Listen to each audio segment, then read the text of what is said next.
dan tetap bersuka cita untuk memuji Tuhan pada hari ini. Amin. Mari kita mau sama-sama menaikkan Tuhan syukur kita. Kita mau angkat pujian kita di hadapan Tuhan yang terbaik. Sebelum mari kita satukan hati kita Bapak Ibu, kita mau berdoa terlebih dahulu. Bapa yang kami sembah di dalam nama Tuhan Yesus, kembali kami datang di hadapan-Mu Tuhan. Kami bersyukur untuk perintah-Mu sepanjang minggu yang sudah kami lalui Tuhan. Banyak hal Tuhan yang kami hadapi, banyak ketakutan yang terjadi Tuhan, tapi kami percaya Bapa yang menjaga kami lebih besar daripada ketakutan-ketakutan yang ada saat ini ya Tuhan.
pengharapan kami di hadapan-Mu ya Bapa. Terima kasih Tuhan Yesus. Haleluya. Terima kasih Tuhan.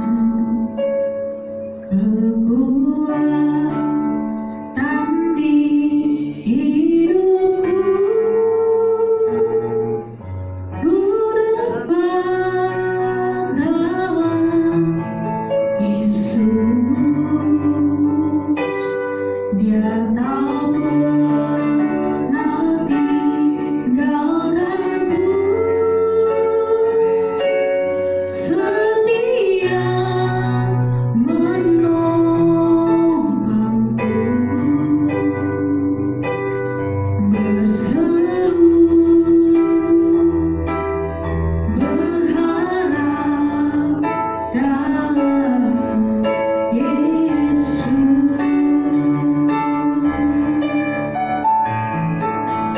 Ajaib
Kau Tuhan, penuh kuasa, sanggup pulihkan keadaanku. Dalam tangan-Mu seluruh hidupku, tak akan goyah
Bersama Tuhan kami tidak akan goyah. Tuhan berkatilah hati kami yang sebentar mau dengar-dengaran akan firman. Roh Kudus, berikan kami pencerahan pewahyuan, berikan kami pengertian sehingga kami dapat mencerna isi hati Tuhan. Roh Kudus, tolong kami, mampukan kami, biar firman yang ditabur bertumbuh berbuah dalam kehidupan kami untuk mengenal Tuhan lebih lagi. Terima kasih Tuhan. Ampuni dosa kami sambut firman-Mu. Kami mau Roh Kudus yang berkarya di tengah-tengah pemberitaan firman ini. Rapi hamba-Mu ya Tuhan. Dalam nama Yesus kami berdoa. Haleluya. Amin. Puji Tuhan, kita buka Alkitab kita Bapak Ibu Saudara dalam 1 Raja-Raja pasal 19 ayat 1 sampai ayat 3. Dengan judul khotbah kita hari ini, sukses dalam pelarian. 1 Raja-Raja pasal 19 ayat 1 sampai 3. Ketika Ahab memberitahukan kepada Izabel segala yang dilakukan Elia dan perihal Elia membunuh semua nabi itu dengan pedang, maka Izabel menyuruh seseorang suruhan mengatakan kepada Elia, beginilah kiranya para Allah menghukum aku. Bahkan lebih lagi daripada itu, jika besok kira-kira pada waktu ini aku tidak membuat nyawamu sama seperti nyawa salah seorang dari mereka itu, maka takutlah ia lalu bangkit dan pergi menyelamatkan nyawanya. Dan setelah sampai di Berseba yang termasuk wilayah Yehuda, ia meninggalkan bujangnya di sana. Puji Tuhan. Bapak Ibu, saya ceritakan dulu sebentar apa yang terjadi dalam pelarian Elia di kisah ini.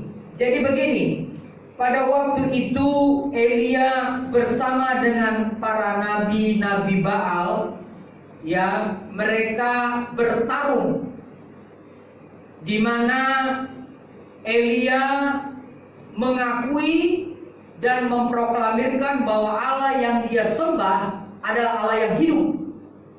Sementara nabi-nabi Baal pada saat itu mereka juga memproklamirkan bahwa mereka adalah nabi-nabi yang diutus oleh dewa yang mempunyai kekuatan untuk menolong mereka. Namun di tengah-tengah situasi pertarungan tersebut, ternyata apa yang terjadi, nabi-nabi Baal tersebut sama sekali tidak memiliki kekuatan apa-apa untuk membakar persembahan korban mereka. Akhirnya Elia menunjukkan kepada nabi-nabi Baal tersebut bahwa Allah yang disembah oleh Nabi Elia adalah Allah yang hidup. Sehingga pada saat dia membakar persembahan, memberikan persembahan korban bakaran, Bapak Ibu Saudara, Allah pun menolong Elia sehingga korban bakaran tersebut habis, ya, terbakar. Dan yang lebih uniknya lagi, biasanya di sekeliling pembakaran korban itu ada air, ada got. Got itu air. Nah, di mana-mana hukum ilmu pengetahuan mengatakan di mana-mana air sama api itu, saudaraku, pasti yang jelas kalah api. Tapi justru dalam peristiwa Nabi Elia ini kita perhatikan baik-baik bahwa api justru menghabiskan air yang ada di got korban bakaran tersebut. Dan disitulah terkejut para nabi-nabi Baal sehingga mereka ketakutan. Nah, pada saat mereka ketakutan itu, Elia membunuh mereka semua dan mengatakan kepada semua pada saat itu yang menyaksikan bahwa Allah yang disembah oleh Nabi Elia adalah Allah yang hidup. Sehingga saudaraku, orang menyaksikan bahwa Allah yang disembah oleh Nabi Elia punya kekuatan, sementara dewa yang disembah oleh nabi-nabi Baal tidak punya kekuatan. Nah, kita akan belajar di sini tentang Elia. Kenapa dia sukses dalam pelarian? Begini Bapak Ibu Saudara, ketika raja tahu bahwa Elia sudah menang dalam pertempuran ini dan dia sudah membunuh para nabi-nabi Baal tersebut, lalu raja datang kepada Izabel, Ratu Izabel. Lalu apa yang terjadi? Izabel marah kepada Elia, sehingga saking marahnya ratu tersebut, dia ingin membunuh Elia. Nah, apa yang terjadi? Pada saat Elia tahu ada rencana pembunuhan atas dirinya, dia kabur. Nah, ini yang unik. baru merasakan kemenangan, yang ditolong oleh Tuhan, tiba-tiba harus lari menjadi pelarian. Ya, karena apa? Karena ada rencana Ratu Isabel untuk membunuh Elia. Nah, kejadian Elia ini tidak jauh beda dengan keadaan kita. Bisa saja pada hari itu kita tiba-tiba senang, tiba-tiba kita merasa kita mengalami sukacita, kita bahagia. Nggak taunya ada yang merebut kebahagiaan kita, ada yang merebut kemenangan kita, ada yang merebut sukacita kita. Sama seperti Elia, dia baru diberi kemenangan sama Tuhan. Bagaimana Tuhan memberikan kemenangan kepada Elia disaksikan oleh banyak orang. Tapi tiba-tiba terjadi sebuah ancaman kepada Elia. Nah, kita akan belajar apa yang terjadi saat Elia berada di bawah ancaman. Yang pertama, kita lihat ayat 1. Ketika Ahab memberitahukan kepada Izabel segala yang dilakukan Elia dan perihal Elia membunuh semua nabi itu dengan pedang. Saudaraku, Elia di sini sedang mengalami kemenangan. Namun apa yang terjadi? Ada ancaman di balik kemenangan. Tentunya ini paling tidak disukai oleh banyak orang. Baru senang, sudah dapat ancaman. Lalu ketika dia sudah tahu ada ancaman, dia pun lari, saudara. Namun ternyata dalam pelarian Elia ini, ya, dia tahu Ratu Isabel ini akan mengejar dia. Namun yang paling menyusahkan hati Elia adalah bangsa Israel tidak mau bertobat pada saat itu. Kenapa? Karena sebetulnya Tuhan kasih mujizat di tengah-tengah bangsa Israel, yaitu korban bakaran Elia yang terbakar habis dibuat Tuhan itu. Tujuannya supaya bangsa Israel sadar bahwa Tuhan itu adalah Tuhan yang hidup. Namun apa yang terjadi ketika Tuhan sudah membakar korban persembahan itu pun, ternyata bangsa Israel tidak mau bertobat dan tidak mau mengasihi Tuhan. Dan itulah yang membuat Elia hilang sukacita. Selain Isabel yang mengejar dia kecewa karena bangsa Israel tidak bertobat. Yang pertama, Bapak Ibu Saudara, dengar baik-baik. Kalaupun terjadi suatu mujizat dalam hidup kita, belum tentu mujizat itu bisa membuat orang bertobat. Kita bisa mengalami mujizat, orang yang melihat belum tentu bertobat. Jadi dalam semuanya ini kita harus tahu bahwa kalau Tuhan memberikan kita mujizat, biar kiranya mujizat itu membuat kita semakin dekat dengan Tuhan. Dan kita tidak perlu kecewa kalau orang yang melihat mujizat dalam kita itu tidak bertobat, kita tidak perlu kecewa. Ya, seperti Elia, ya, dia kecewa karena bangsa Israel tidak mau bertobat, padahal Tuhan sudah kasih mujizat. Jadi yang pertama, jangan kecewa kalau orang tidak bertobat dengan melihat mujizat. Yang kedua, mari kita lihat Bapak Ibu Saudara. Kita perhatikan dalam ayat yang ke-7. Saya bacakan, Saudara. Tetapi malaikat Tuhan datang untuk kedua kalinya dan menyentuh dia serta berkata, bangunlah, makanlah, sebab kalau tidak perjalananmu nanti terlalu jauh bagi. Saudaraku, malaikat bilang berjalanlah. Saudara tahu? Malaikat kasih dia makan. Saudara tahu pada saat dia makan, dia harus berjalan 40 hari, 40 malam. Bayangkan, kalau Tuhan yang kasih makan pada hari itu, kenyangnya sampai 40 hari, 40 malam. Artinya apa? Di sini Tuhan tunjukkan kalau Tuhan memelihara kehidupan Elia.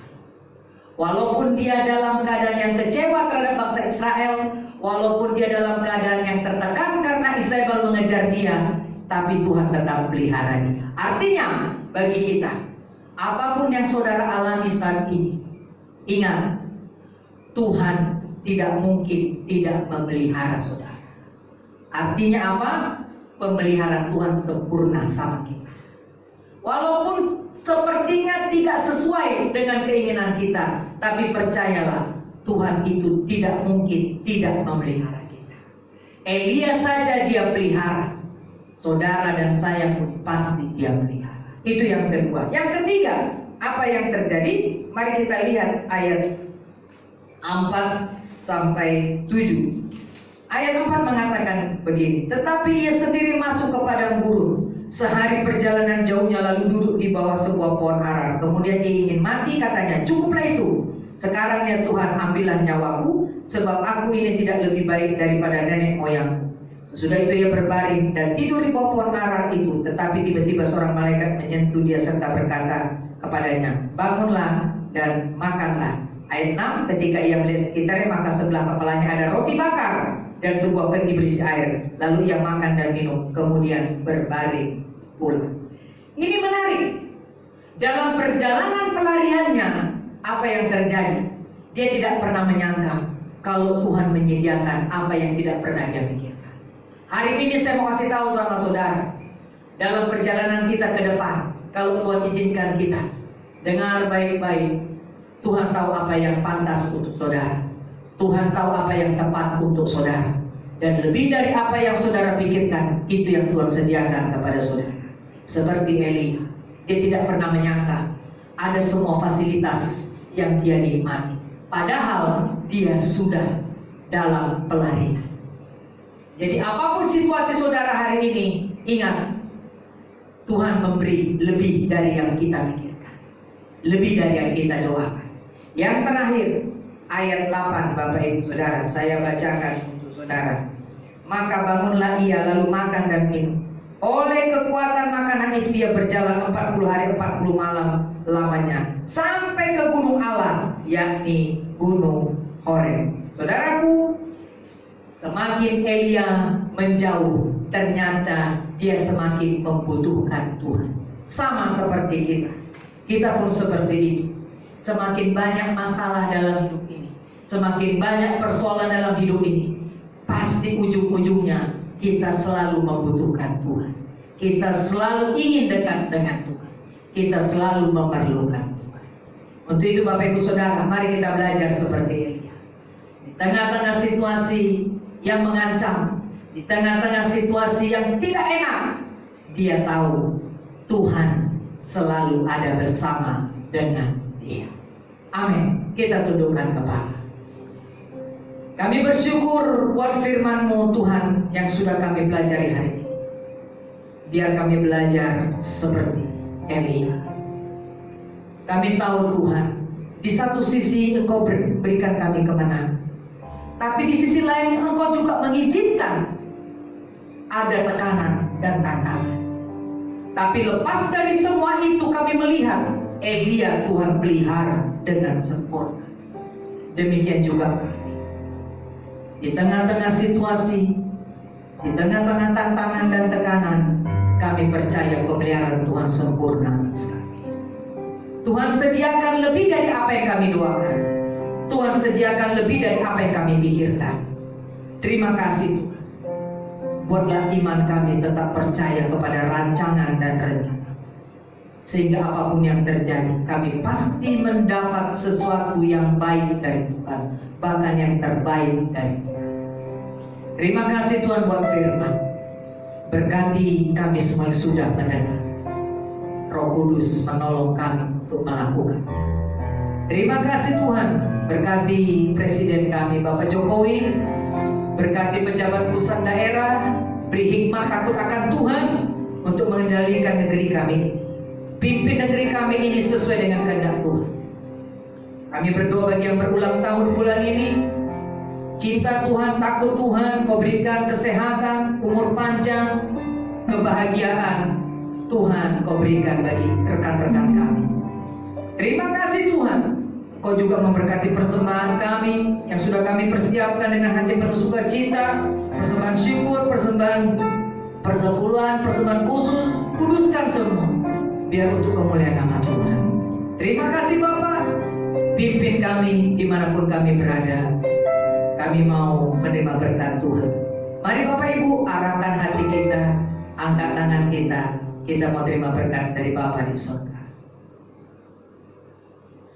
Damai sejahtera Allah Bapa, kasih karunia Tuhan Yesus Kristus, pertolongan dari Roh Kudus menyertai kita mulai saat ini sampai Maranatha, Tuhan Yesus yang kedua kali menjemput kita, orang-orang yang mengasihi dan dipilihnya. Haleluya. Amin. Tuhan memberkati.